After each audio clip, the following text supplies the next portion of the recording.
Despite my many congressional pleas to make any song from Team America World Police the official U.S. national anthem, we are still stuck with the Star-Spangled Banner. Now, a lot of people think that Francis Scott Key wrote the Star-Spangled Banner, but really he just wrote the lyrics to it. The music that made it up was actually written by a guy named John Stafford Smith in the late 1700s. So we're actually going to kind of talk about just kind of the breakdown of some of the melody components of the national anthem for the United States of America, just to kind of talk about how the use of triads is prominent in really any genre of music from any period of time. So basically we're just going to do it in the key of D because I kind of feel like that's the most American key for no particular reason, and it's going to sound something like this.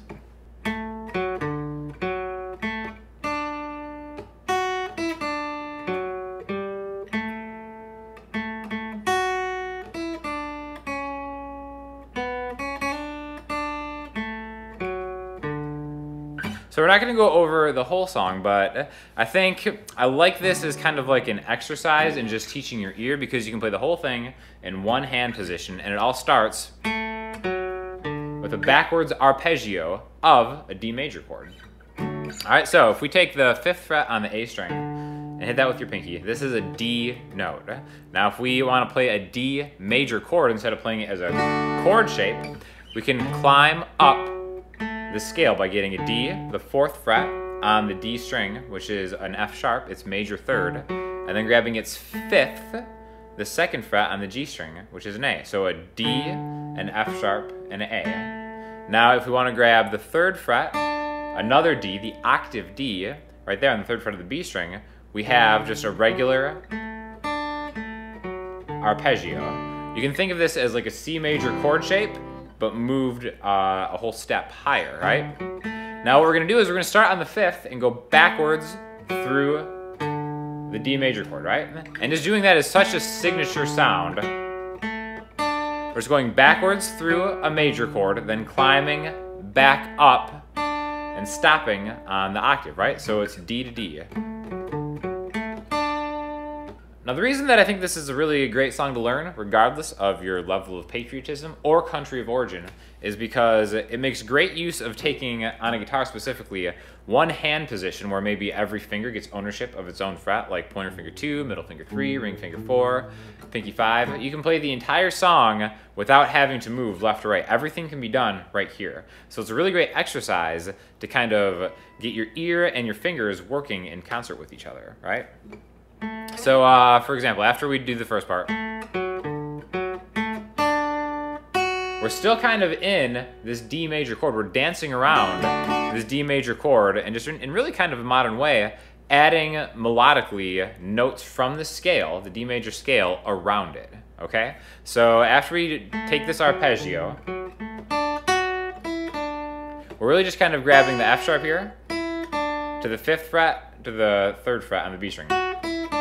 Then jumping back to the 4th fret, 5th fret on the D string, and then starting again on 2G, right? Which is kind of where we began the whole thing anyways, right? So the resolution is going to be on that D major chord, but the 5th of a D, which is an A, has a lot to do with melodically where the kind of parts of the song are starting and ending, right? So we've got...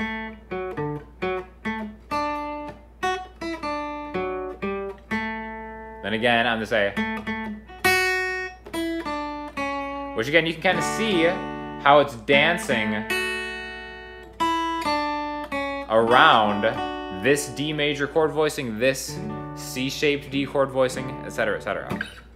So rather than kind of go through the entire thing and kind of show where all the notes are, I really challenge you to try to use your ear and reach for the notes in the key of D major. And really, you're just gonna, I think you'd be surprised at how quickly your fingers will kind of just hit the right notes, even if you're not really thinking about it. Because everything you need to play the entire song is gonna be in this hand-shaped position, all starting on the key of D. So really, the only notes that we'll use, if we wanna just kind of make a scale from this, if we start on this D, again, the D major scale has 2 sharps. So one way that we can kind of play the scale from here, instead of playing it like this, I kind of wanted to keep it in this being a root note of a C-shaped chord.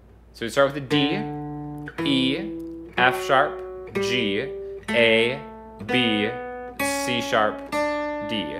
1, 2, 3, 4, 5, 6, 7, 8.